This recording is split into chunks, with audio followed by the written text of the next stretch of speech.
ఇవ్వగలిగిన మాటలతో మనందరిని కూడా బలపరిచినట్లుగా లేఖనాన్ని చదువుకుందాం. ఏబు గ్రంథము 8వ అధ్యాయము 6-7 వచనాల్ని మనము చదువుకుందామండి. 6వ వచనాన్ని చూద్దాం. పవిత్రుడవై ఎడల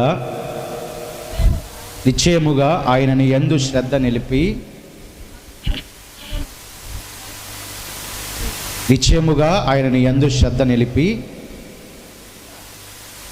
నీ నీతికి తగినట్లుగా నీ నివాస స్థలమును వర్ధిల్లా చేయును. అప్పుడు ఈ మాట ఆలకించండి పులరా, నీ స్థితి మొదటగా కొద్దిగా ఉండినను తుదను నీవు మహా అభివృద్ధిని పొందుదువు అనే మాటను అక్కడ మనం చూస్తూ ఉన్నాం. మొదట మన స్థితి కొద్దిగా ఉండినను తుదకు చివరకు పులరా మహా అభివృద్ధిని మనం చూస్తాం. మొదట మన స్థితి కొద్దిగా ఉండినప్పటికీ తుదకు వెళ్ళే క్రమంలో, నడిచే క్రమంలో, ఆయనను ఆధారంగా చేసుకొని జీవించేటటువంటి క్రమంలో మహా అభివృద్ధిని మనము చూడబోతూ ఉన్నాం. అయితే అభివృద్ధిని చూసేటటువంటి ప్రాసెస్లో, మహా అభివృద్ధిని పొందేటటువంటి క్రమంలో ఒకేసారి ఆ అభివృద్ధి మన యొద్దకు రాదండి. ఒకేసారి అట్టి అభివృద్ధిని మనము చూడలేం. క్రమక్రమముగా దేవుడు మనల్ని ఏం చేస్తాడంటే మహా అభివృద్ధి వైపునకు నడిపిస్తాడు. అదే మాట కదా అక్కడ రాయబడి ఉంది, తుదకు అన్నాడు. మొదట మన స్థితి కొద్దిగా ఉన్న పరిస్థితులను బట్టి పవిత్రుడవై, నిర్దోషివై, యథార్థవంతుడై ఆయనను ఆరాధిస్తున్నటువంటి బిడ్డలందరి మీద ఆయన శ్రద్ధ నిలిపి మొదట మన స్థితి ఏ రీతిగా ఉన్నదో ఆ స్థితిని మన నుంచి దూరము చేసి, మన నుంచి దూరపరిచి ఆయన ఏం చేయబోతున్నాడంటే అభివృద్ధిని, చివరకు అభివృద్ధిని, మహా అభివృద్ధిని మనకి ఇవ్వబోతా ఉన్నాడు. ఒక విశ్వాసి పులరా తన విశ్వాసిగా ప్రయాణము మొదలుపెట్టినటువంటి మొదటి దినము నుంచి ప్రభువు పిలుపును అందుకున్నటువంటి చివరి దినము వరకు కూడా ఒక విశ్వాసి మొదట ఏ స్థితిలో ఉన్నాడో చివరి దినము అదే స్థితిలో ఖచ్చితంగా ఉండడు. అది ఆర్థిక పరమైనటువంటి విషయాలైనా, శరీరానికి సంబంధించినటువంటి బలహీనతల విషయమైనా, కుటుంబానికి సంబంధించినటువంటి పరిస్థితుల విషయమైనా, ఏదినానా ప్రభువుని మనము రక్షకుడిగా అంగీకరించామో ఆ స్థితి ప్రభువారు మన నుంచి దూరం చేసి అభివృద్ధిలోనికి నడిపిస్తాడు, మహా అభివృద్ధిలోనికి నడిపిస్తాడు. ఈ అభివృద్ధిలోనికి నడిపించేటప్పుడు ప్రభువారు మనలో కొన్ని లక్షణాలు అనేటటువంటివి చూస్తాడు. ఇందాక చెప్పినట్లుగా ఒకేసారి మహా అభివృద్ధి అనేటటువంటిది రాదు పురులారా. ఆయన మనలో ఏ లక్షణాలు చూస్తాడు అని కనుక ఆలోచన చేస్తే చాలా ఉన్నాయి బైబిల్ గ్రంథంలో. ఒక 2-3 లక్షణాలను కనుక మనం చూస్తే ద్వితీయోపదేశ కాండంలో అంటాడు కదా, ఒకసారి ఆ మాటను మనం చదువుదామండి. 6వ అధ్యాయము, ద్వితీయోపదేశ కాండము 6వ అధ్యాయము 19వ వచనాన్ని ఒకసారి మనం చదువుదాం. చెప్పిన ప్రకారము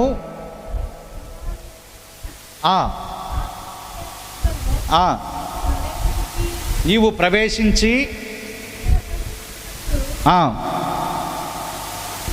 చూడండి పిల్లరా, యెహోవా దృష్టికి చూడండి మహా అభివృద్ధిని పొందేటటువంటి ఆ క్రమంలో యెహోవా మనలో ఏమి చూడబోతా ఉన్నాడు, దేవుడు మనలో ఏ లక్షణాలు చూడబోతున్నాడంటే ఆయన దృష్టికి యథార్థమైనదియు ఉత్తమమైనదియు, ఇదిగో ఆయన దృష్టికి మనము యథార్థముగా ఉత్తమమైనటువంటి విషయాలు మనము చేయగలిగినట్లయితే, యథార్థపరులుగా ఉత్తమములుగా మనము జీవించగలిగినట్లయితే తుదకు మనము ఎలా అవబోతా ఉన్నామంటే పిల్లరా, మహా అభివృద్ధిని.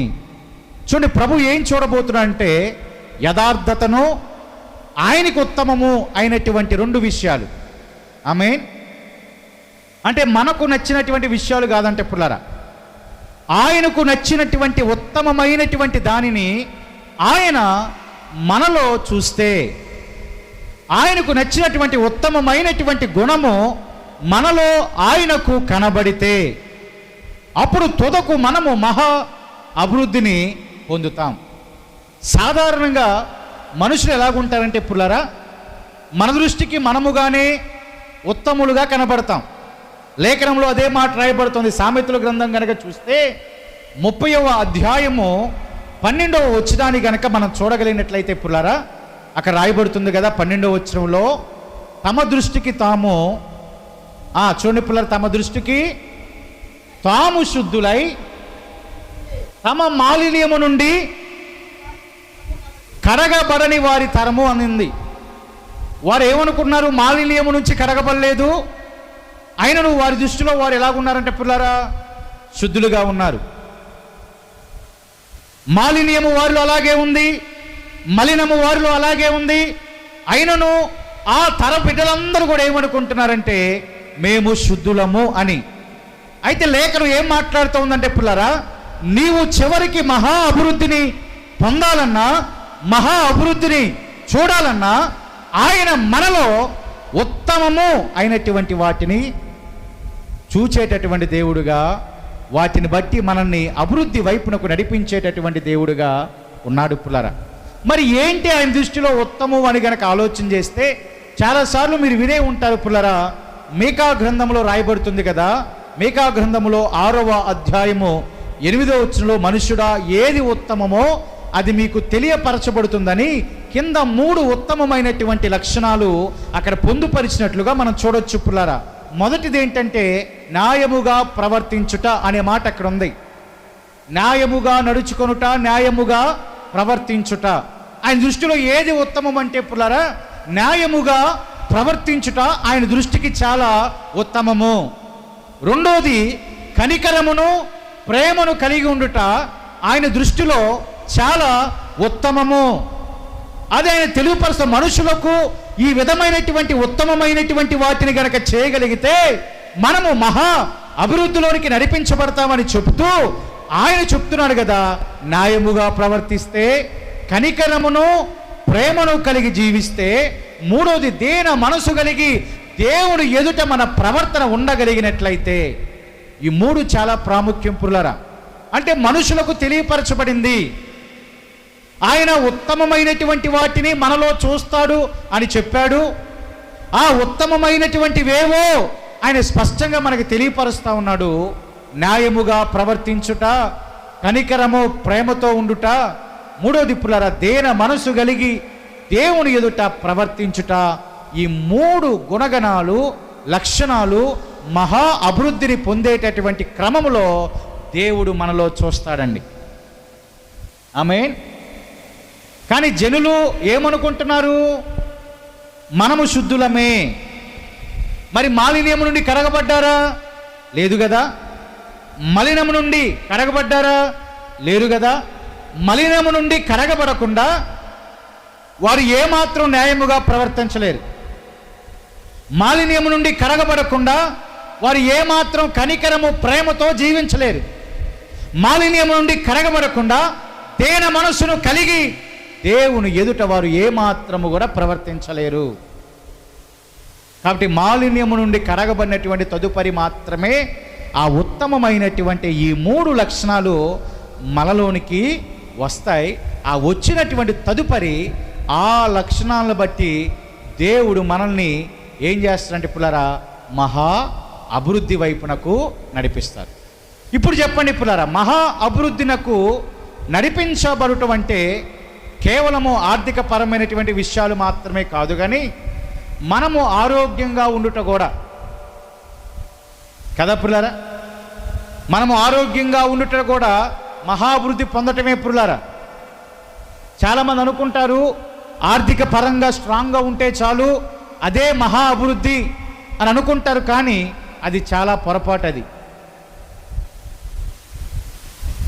కేవలం ఆర్థిక పరమైనటువంటి అంశాలు మాత్రమే కాదు, కానీ ఆరోగ్యంగా ఉండుట కూడా అభివృద్ధి పొందటమే.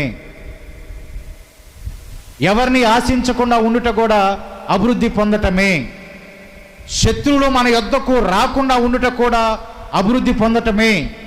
శత్రువులు మన యొద్దకు వచ్చినా వారు పారిపోవుట అభివృద్ధి పొందటమే. ఆమేన్.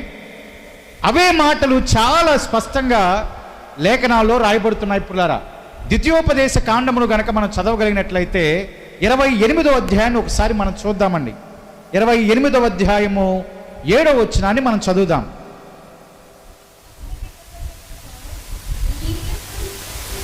నీ మీద పడు నీ శత్రువులను యెహోవా నీ ఎదుట హతమగునట్లు చేయును. చూడండి పిల్లరా, వారొక త్రోవను నీ మీదకి బయలుదేరి వచ్చి 7 త్రోవల నీ ఎదుట నుండి దేవునికి మహిమ కలుగునుగాక. శత్రువులు మన మీదకి ఒక త్రోవలోనే రాగలరంట. అపవాది మన యొద్దకు ఒక మార్గములోనే రాగలడంట.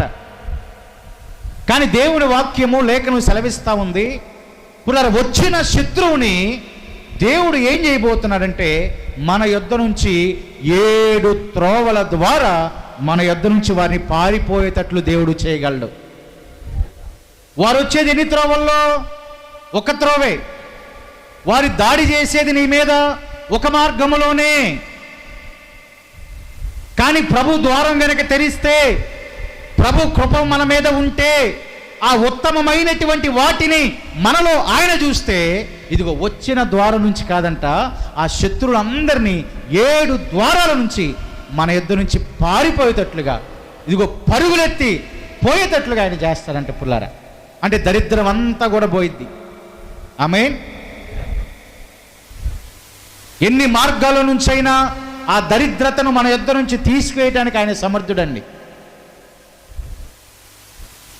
అంటే మనం ఆలోచిస్తూ ఉంటాం, ఈ మార్గంలో అపవాదం వచ్చింది, చీకటి వచ్చింది, అననుకూల పరిస్థితి ఉందని. కానీ వాటిని తొలగించి 7 మార్గాల ఆశీర్వాదమును, మహా అభివృద్ధిని ప్రభు మనకు అనుగ్రహిస్తాడు. ఇది అభివృద్ధి కాదా పుల్లారా? ఒక దారిలో వచ్చిన శత్రువు ఎటు పారిపోవాలో తెలియక 7 దారిలో వెళ్ళిపోవట, అది మనకు కలిగిన అభివృద్ధి కాదా? కాదా పుల్లారా? మనకు కలిగిన అభివృద్ధి అది.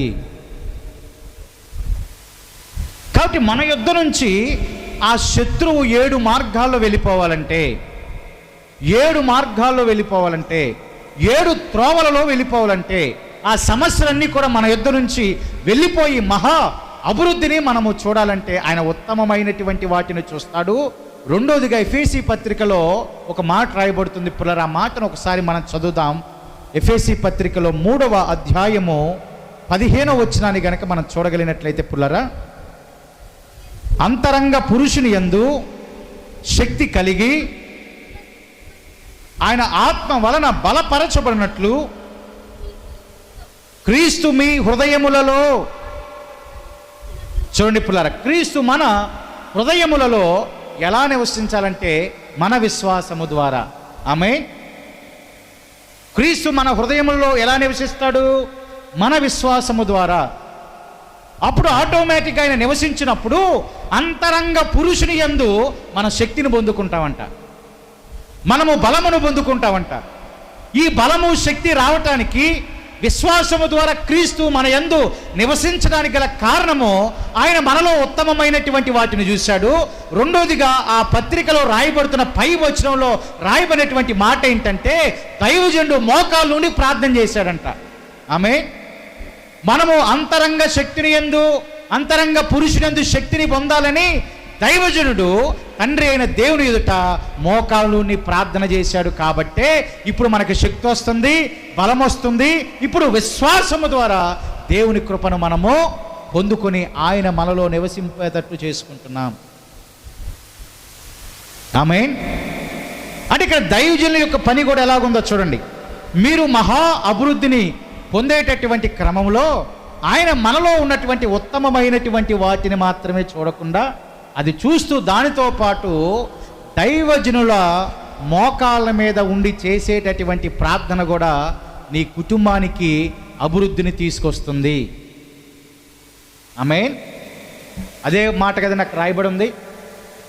దైవజను చేసిన మోకాళ్ళ మీద చేసినటువంటి ప్రార్థన, మీరు శక్తిని పొందాలని, బలమును పొందాలని దైవజనులు చేస్తున్నటువంటి ఆ మొర, ఆ విజ్ఞాపన, ఆ ప్రార్థన మీకు శక్తిని, బలమును, విశ్వాసమును, పులర మహా అభివృద్ధిని కలగజేస్తూ ఉంది. కాబట్టి దైవజనులు ఎంత భారముతో ప్రార్థన చేస్తూ ఉన్నప్పుడు, భారముతో పరిచర్య జరిగిస్తూ ఆ యొక్క వాక్యమును ప్రకటిస్తూ ఉన్నప్పుడు, దైవజనులు వాక్యములో విశ్వాసులను, తన బిడ్డలను గద్దిస్తే మనం ఏమాత్రం కూడా బాధ పడాలా, పడకూడదా పిల్లరా? బాధ పడకూడదు. ఆమేన్. ఎందుకు? మహా అభివృద్ధి పొందేటటువంటి క్రమములో దైవజనుల యొక్క పాత్ర ఎంతో గొప్పది అని ఆ వచనం ద్వారా మనం చూస్తూ ఉన్నాం. వారి మోకాళ్ళ ప్రార్థన ఎంతో గొప్పది అని మనం చూస్తూ ఉన్నాం. వారి ప్రయాస ఎంతో గొప్పది అని మనం చూస్తూ ఉన్నాం.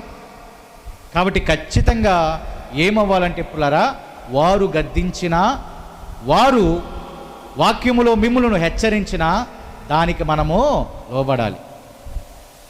ఆమేన్. కాబట్టి ఆ దైవజనులు కనబడినప్పుడు మొహాన్ని తిప్పివేసుకోకూడదు. లేఖనం మాట్లాడుతుంది. ఒకసారి లేఖనాలు కనుక చూస్తే సామెతల గ్రంథంలో ఒక మాటను మనం చదువుదాం పుల్లరా. కీర్తన గ్రంథం చదువుదాం.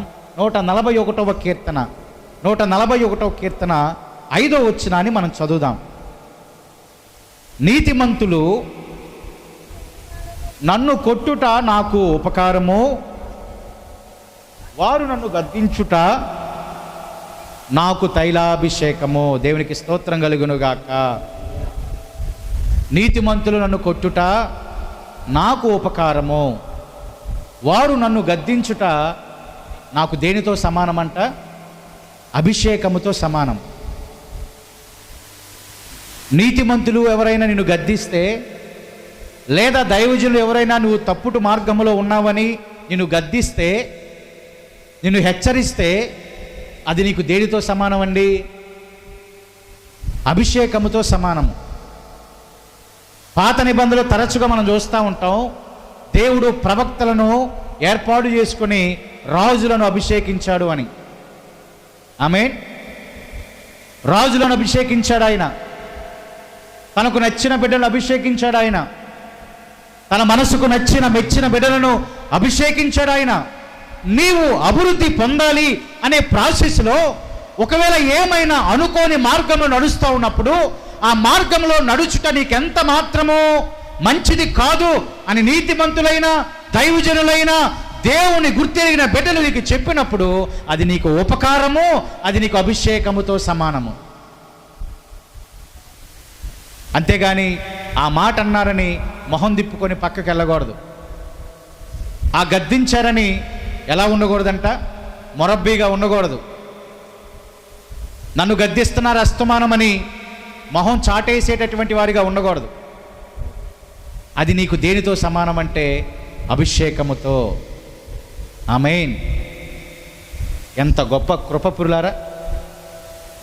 నీవు దైవజనుడు నిన్ను గద్దిస్తే అది నీకు అభిషేకమే, అది నీకు ఉపకారమే, అది నీకు మేలు అని బైబిల్ గ్రంథం చాలా స్పష్టంగా తెలియపరుస్తూ ఉంటున్నటువంటి మాట. అయినను మనం ఎప్పుడైనా మేలు చేసేటటువంటి వారు మాట్లాడితే, మేలు చేసేటటువంటి మాటలు కనుక మనతో పలిగితే వారితో మనం ఎడవైపోతూ ఉంటాం. ఒకవేళ ఎవరైనా మనం గద్దించేటటువంటి వారిగా ఉంటే వారికి మనం ఎడవైపోతూ ఉంటాం. వారి స్నేహాన్ని కోరకుండా మరెవరో స్నేహాన్ని మనము కోరతాం పురులారా. వారి యొక్క సహవాసమును కోరకుండా ఎవరో సహవాసాన్ని మనం కోరుతూ ఉంటాం. అప్పుడు అభివృద్ధిని చూస్తామా? మహాభివృద్ధిని చూస్తామా? చూడలేం. అప్పుడు మొదట స్థితి ఎలాగుందో అలాగే మనం ఉండిపోతాం. కానీ ఆయన గద్దింపును గనక మనము ఆలకించినట్లయితే అది నీకు ఉపకారాన్ని తీసుకొచ్చింది, అది నీకు తైల అభిషేకముతో సమానమని లేఖనాలు మాట్లాడుతూ ఉంటున్నాయి. కానీ నేటి దినాన జనులు ఎలాగుంటున్నారంటే పుల్లారా, ఒకసారి మన సామెతల గ్రంథాన్ని గనక చూడగలిగినట్లయితే, సామెతల గ్రంథంలో రాయబడుతుంది కదా, 27వ అధ్యాయము 6వ వచనాన్ని ఒకసారి మనం చదువుదాం. మేలును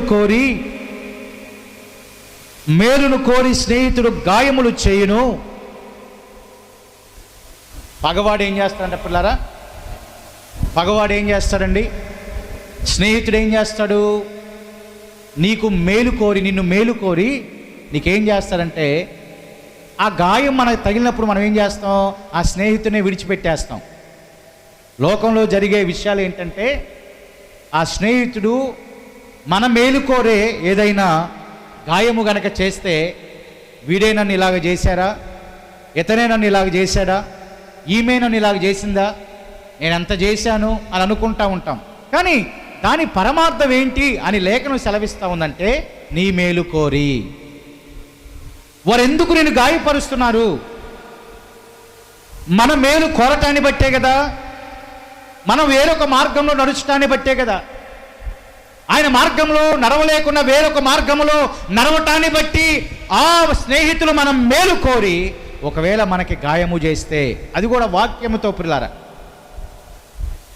ఎందుకంటే మనం చూసే నీతిమంతులు మనం కొడితే అది మనకు ఉపకారము, వారు మన గద్దిస్తుంది తైలాభిషేకం. కాబట్టి వారు మన మేలు కోరి చేస్తే వారిని మనం పక్కన పెట్టేస్తాం.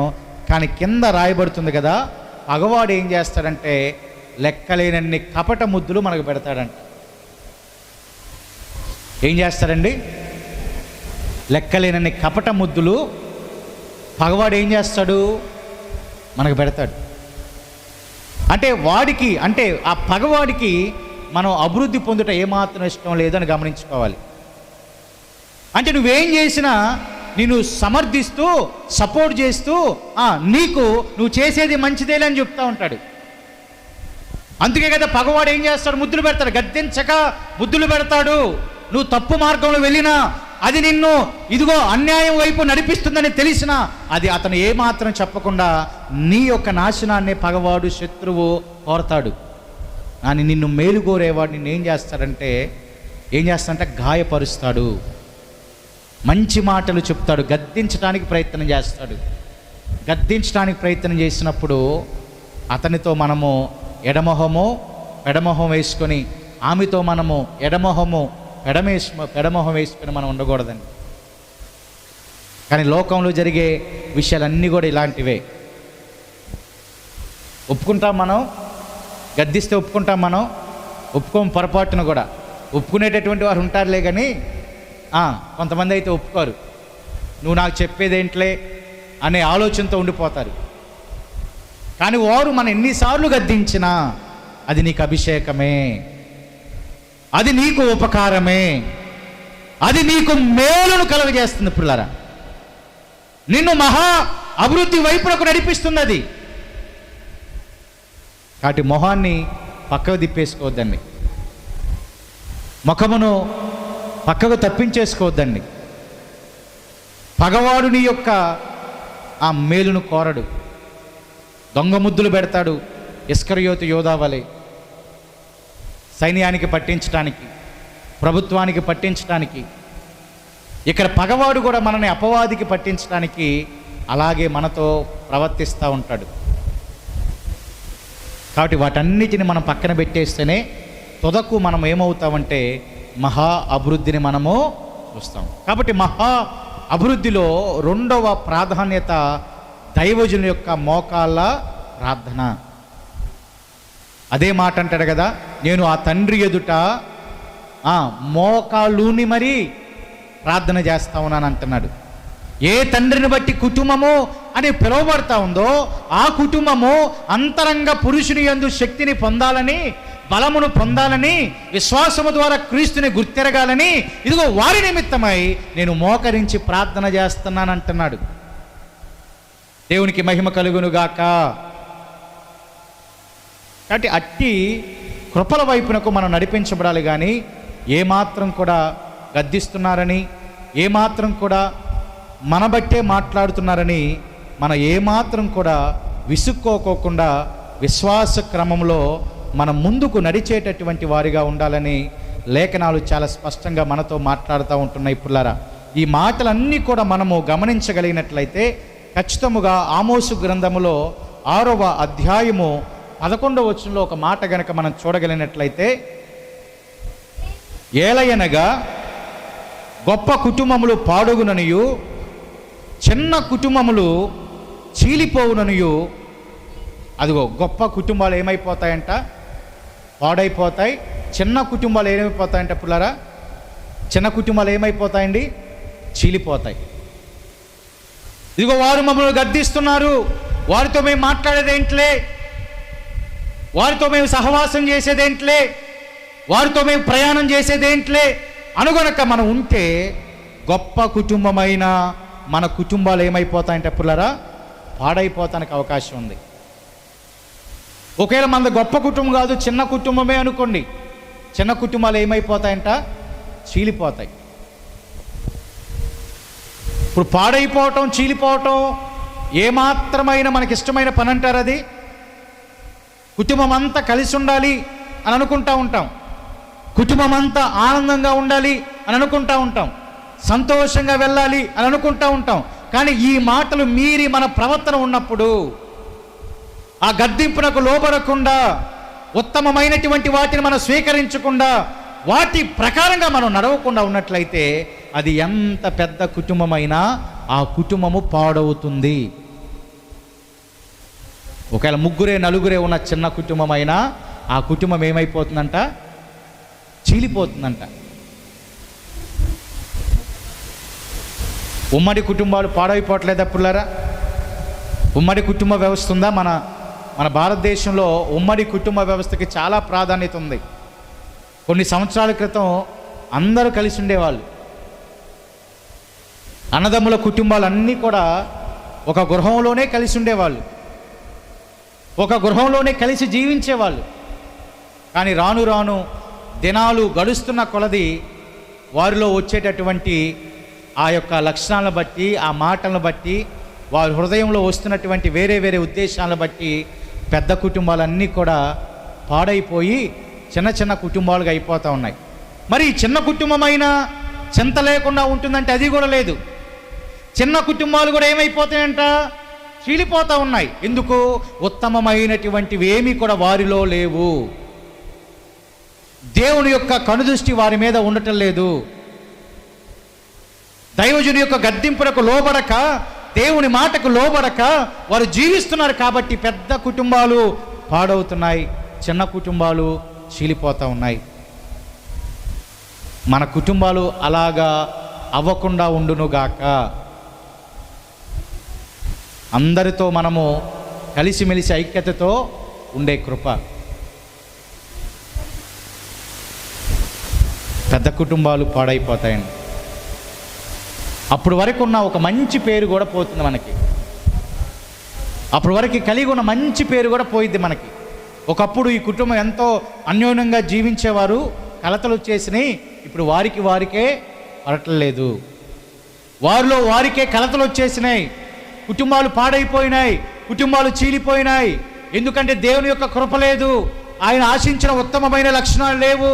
దేవుని గద్దింపునకు, దైవజనుల గద్దింపునకు ఏమాత్రము లోబడకుండా, దాన్ని తైలాభిషేకంగా తీసుకోకుండా, ఉపకారంగా తీసుకోకుండా వారు పెడచెవిన పెడుతున్నారు. కాబట్టి కుటుంబ వ్యవస్థ నేటి దినాన ఎలాగైపోతుందంటే పాడైపోతూ, చీలిపోతూ, ఎలా పడితే అలాగైపోతున్నటువంటి పరిస్థితులండి.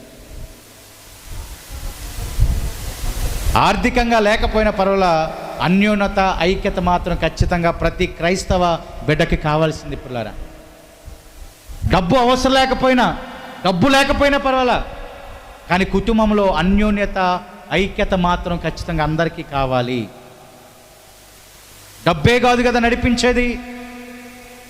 ఆ డబ్బే గనక అయితే ప్రధానమైతే ఇప్పటి వరకు మనం ఉండేవాళ్ళం కాదు. కానీ ఈ అన్యోన్యత, ఐక్యత అనేటటువంటిది మాత్రమే మనల్ని ముందుకు నడిపించింది.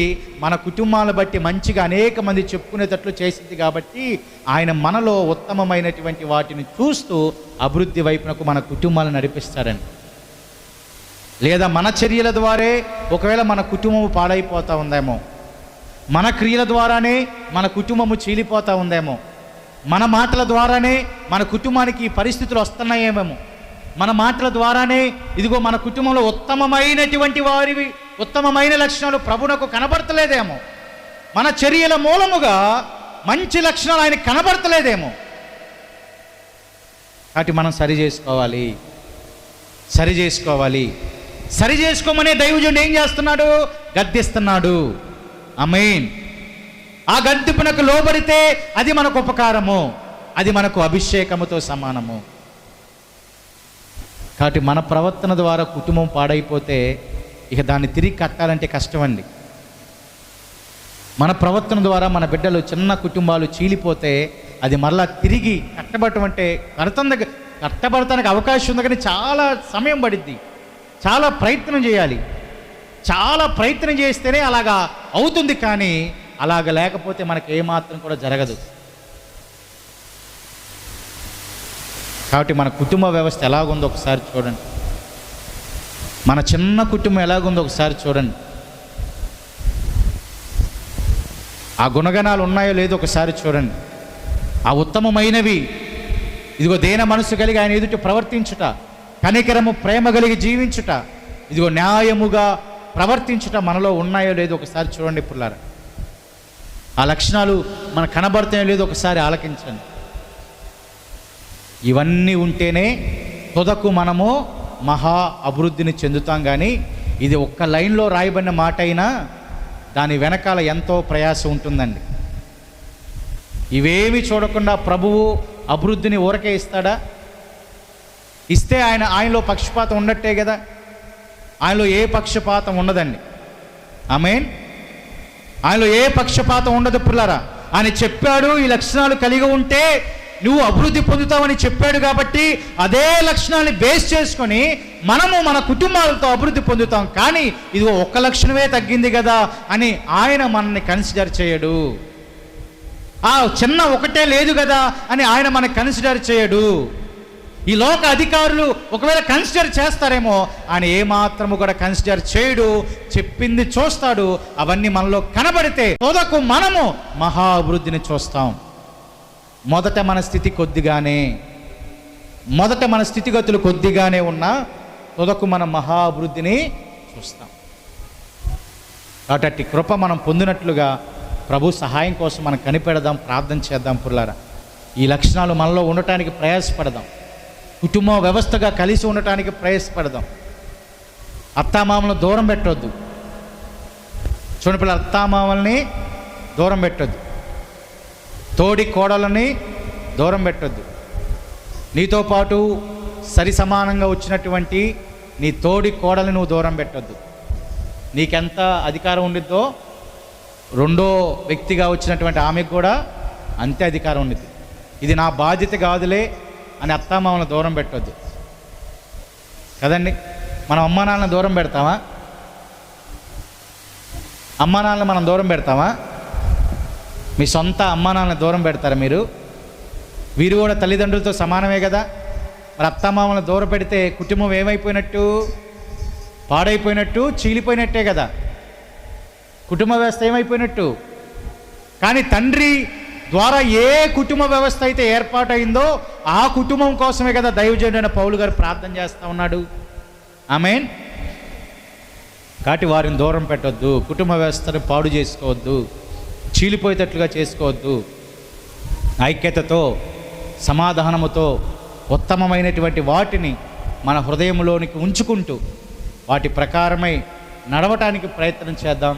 తద్వారా మహా అభివృద్ధిని ప్రభు మనకు అనుగ్రహించినట్లుగా మనం ప్రార్థనాపూర్వకంగా ముందుకు కొనసాగుదాం. దేవుడి మాటలను దీవించునుగాక. విత్తబడిన వాక్యమును బట్టి ప్రార్థన చేద్దాం.